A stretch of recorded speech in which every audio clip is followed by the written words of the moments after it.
Bienvenue sur la chaîne du savoir pour une nouvelle exploration captivante. Oui. Aujourd'hui, on plonge dans l'univers fascinant de l'exploration astrale Mhm. avec Mark O'Byrne, un voyageur astral chevronné.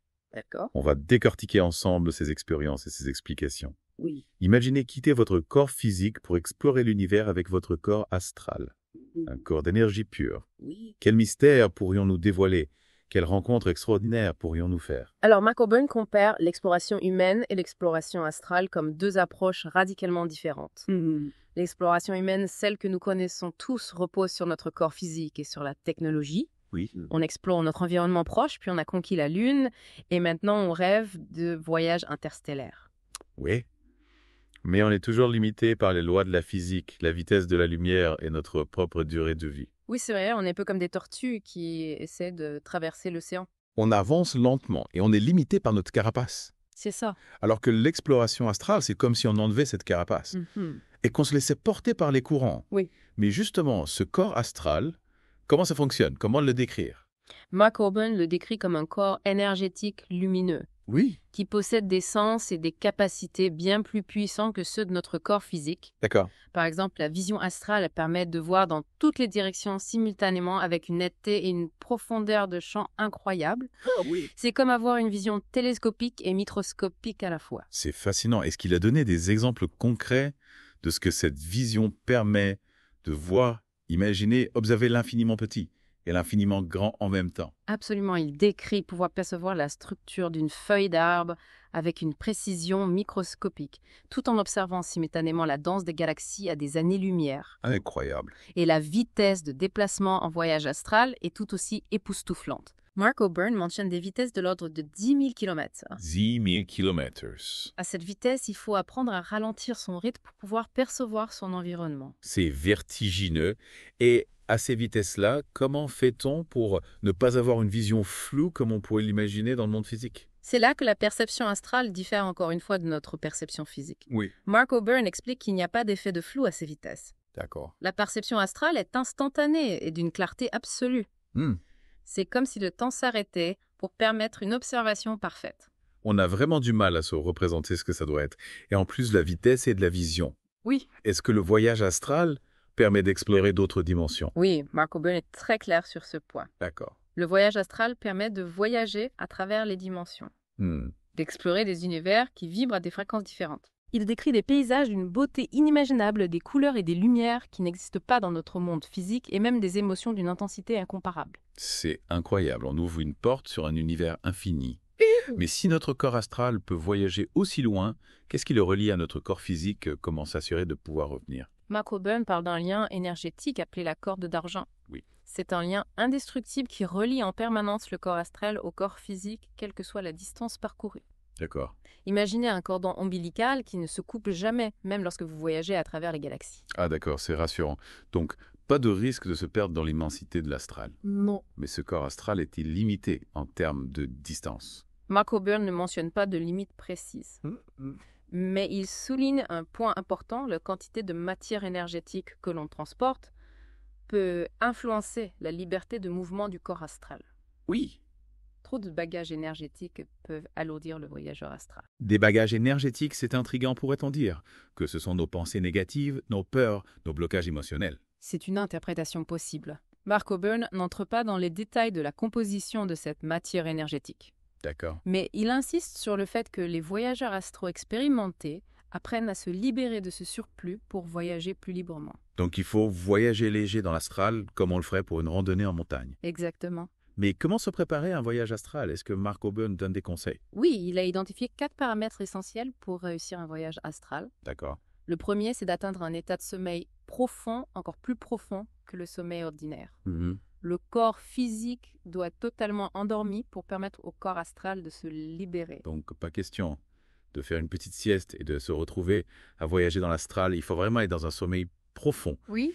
Mais comment savoir si on a atteint cet état sommeil profond? Y a-t-il des signes? Mark O'Byrne n'a pas développé ce point précis. D'accord. Mais il insiste sur le deuxième paramètre qui est d'une importance capitale. Oui. Il faut absolument maintenir une conscience totale pendant l'expérience. C'est la clé pour ne pas se perdre dans les méandres de l'astral.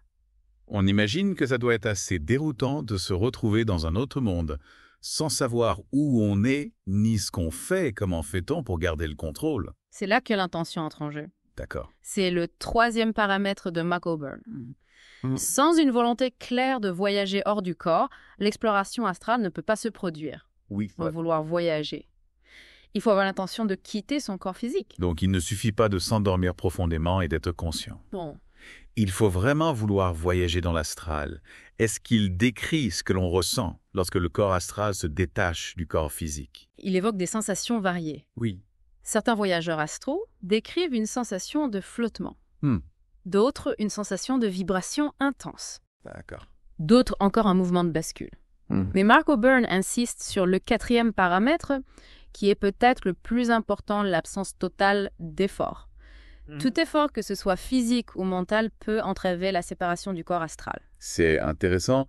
On pourrait penser qu'il faut forcer pour sortir de son corps, mais en fait, il faut se laisser aller lâcher prise. Est-ce que Mark Oburn a décrit différentes techniques pour sortir de son corps? Oui, il décrit 3 types de sorties du corps. D'accord. La première, c'est la sortie assistée. C'est lorsqu'une entité extérieure, un être de lumière ou un guide spirituel aide la personne à se séparer de son corps physique. Un peu comme un ange gardien qui nous prendrait par la main pour nous guider dans l'astral. C'est fascinant. Est-ce que Mark Oburn a déjà vécu ce type de sortie assistée? Oui, il décrit plusieurs sorties assistées dans ses livres. D'accord. Il mentionne notamment une expérience où il a été tiré par les pieds hors de son corps par une entité bienveillante. Mais ce type de sortie est assez rare. La deuxième type de sortie est beaucoup plus fréquente, et la sortie par intention. C'est-à-dire? Lorsqu'on a atteint un état de conscience suffisamment élevé et qu'on s'est libéré de la matière énergétique qui nous retient, on peut simplement vouloir sortir de son corps comme on voudrait se lever d'un lit. D'accord. C'est une intention claire et sans effort.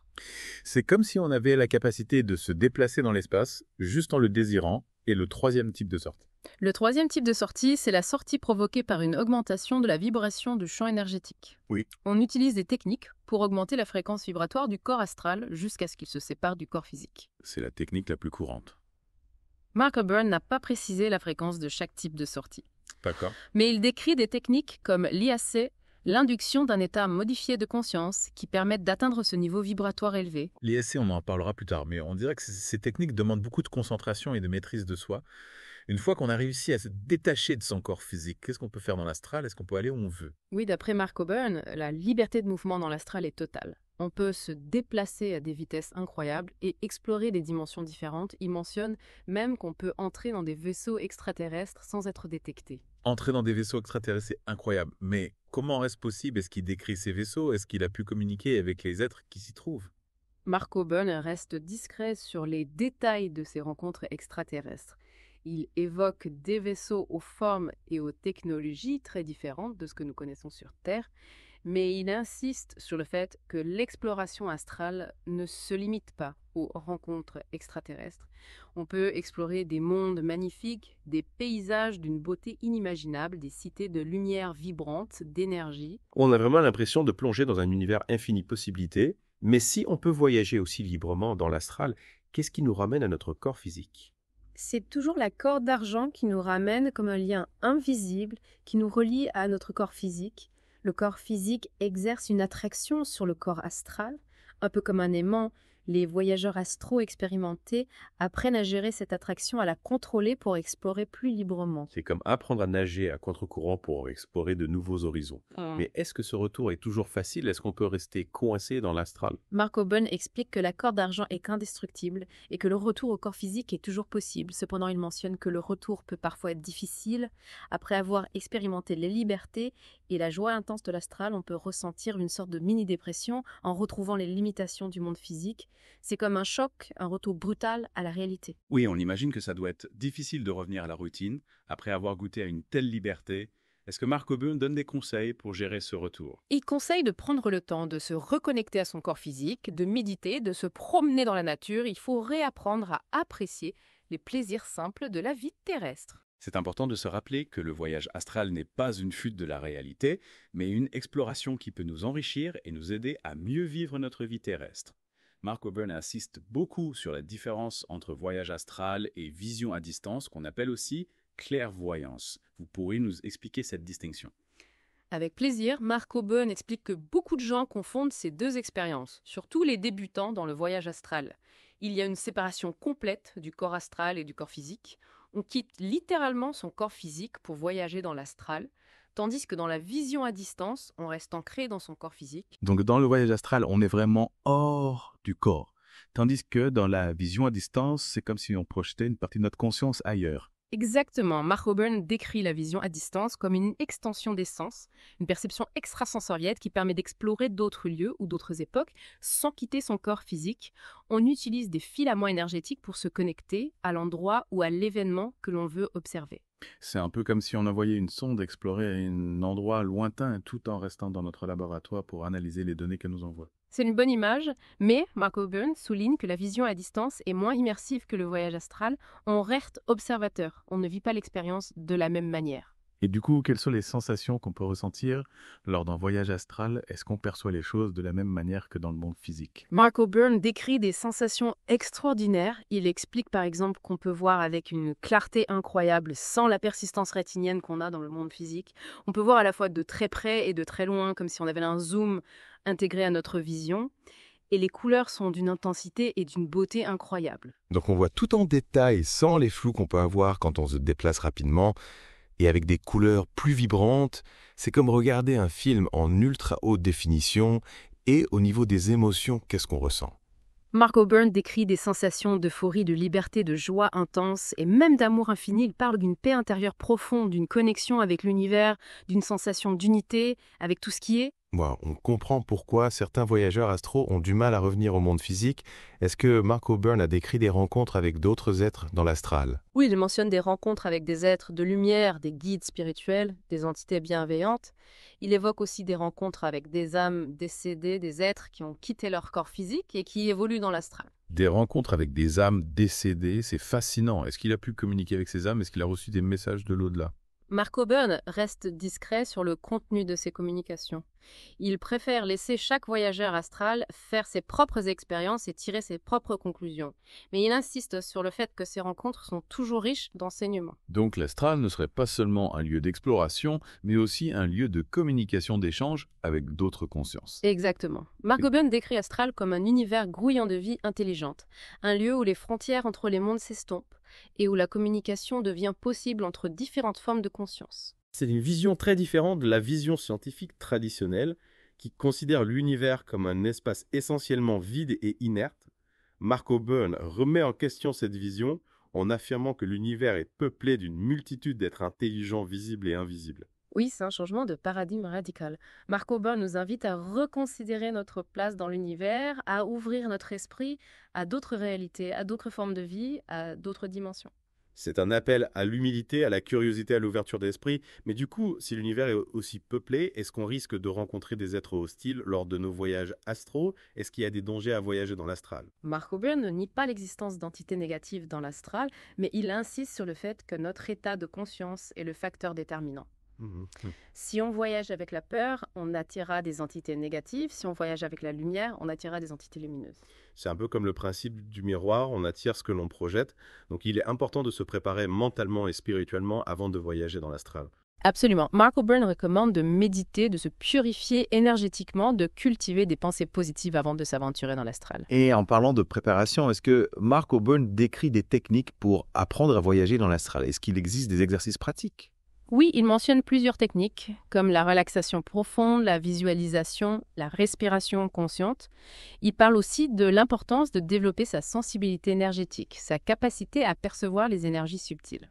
Donc le voyage astral ne serait pas un dosage réservé à quelques élus, mais une capacité que l'on peut développer avec de l'entraînement. C'est ce que Mark Oburn affirme. Il encourage chacun à explorer son potentiel, à découvrir les pouvoirs extraordinaires qui sommeillent en lui. C'est un message d'espoir, un appel à l'éveil de la conscience. On a beaucoup parlé de l'aspect énergétique du voyage astral. Oui. Est-ce que Mark Oburn a ramené des informations concrètes de ces voyages, des observations qui pourraient intéresser les scientifiques? Mark Oburn mentionne avoir eu des échanges avec des scientifiques, notamment des physiciens et des neurologues, au sujet de ses observations sur la nature de la matière et de la conscience. Mais il admet qu'il est difficile de transmettre ces informations avec des mots, car elles sont souvent basées sur des perceptions subtiles et des expériences subjectives.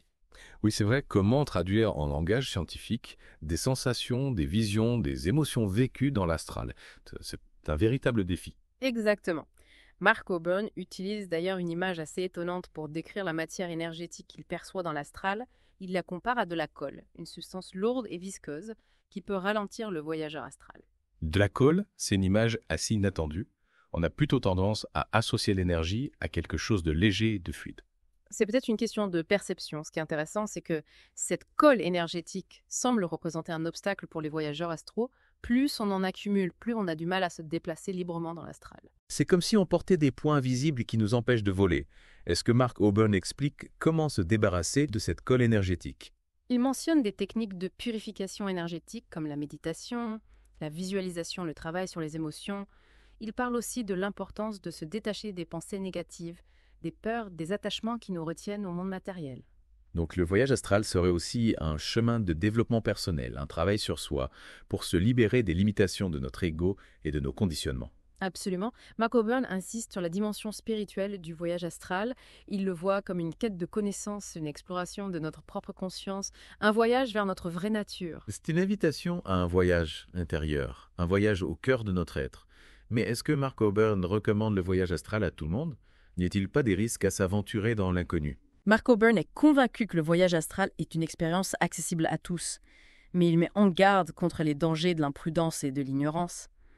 Il recommande de se préparer soigneusement, de se documenter, de trouver un guide expérimenté si possible. Donc, il ne faut pas se lancer dans le voyage astral à la légère, comme on partirait en week-end. Il faut s'équiper, se renseigner et se préparer mentalement et spirituellement. Exactement. Mark Coburn compare le voyage astral à une exploration en haute montagne. On ne part pas à l'aventure sans équipement, sans carte, sans guide. Il faut se préparer, s'entraîner, connaître les risques. C'est une comparaison qui parle à l'imagination. Et pour ceux qui seraient tentés par l'aventure, quels conseils donneriez-vous pour bien débuter? Je leur dirais de commencer par se documenter, de lire des livres et des témoignages de voyageurs astraux. Il existe de nombreuses ressources disponibles sur Internet. Et dans les librairies, il est important de choisir des sources fiables, des auteurs reconnus pour leur sérieux et leur expérience. Oui, il y a beaucoup d'informations sur le voyage astral, mais il faut savoir faire le tri. Ensuite, je leur conseillerais de pratiquer des exercices de relaxation, de visualisation, de méditation pour développer leur concentration, leur capacité à se détendre, à calmer leur mental. C'est la base de toute pratique spirituelle, apprendre à maîtriser son esprit, à calmer le flot incessant des pensées. Exactement. Et enfin, je leur suggérerais de trouver un groupe de pratique, un cercle de personnes qui s'intéressent au voyage astral et qui peuvent partager leurs expériences, leurs conseils, leur soutien. Le partage d'expériences est précieux, surtout dans un domaine aussi peu exploré que le voyage astral. Absolument. C'est un domaine où l'entraide et la solidarité sont essentielles. Eh bien voilà, qui conclut notre plongée dans l'univers fascinant de l'exploration astrale avec Mark Coburn. On a vu que le voyage astral est une expérience extraordinaire, riche en découvertes et en enseignements, mais c'est aussi une pratique qui demande de la prudence, de la préparation et un certain engagement personnel. Oui, le voyage astral n'est pas un jeu. C'est une exploration de la conscience, un voyage au cœur de notre être. Merci pour vos explications éclairantes. Et à nos auditeurs, on espère que cette émission vous a donné envie d'en savoir plus sur le voyage astral. N'hésitez pas à nous faire part de vos impressions, de vos questions, de vos témoignages sur notre site internet ou sur les réseaux sociaux. Et surtout, n'oubliez pas, l'univers est infini et l'exploration ne fait que commencer. À bientôt pour une nouvelle plongée dans l'inconnu.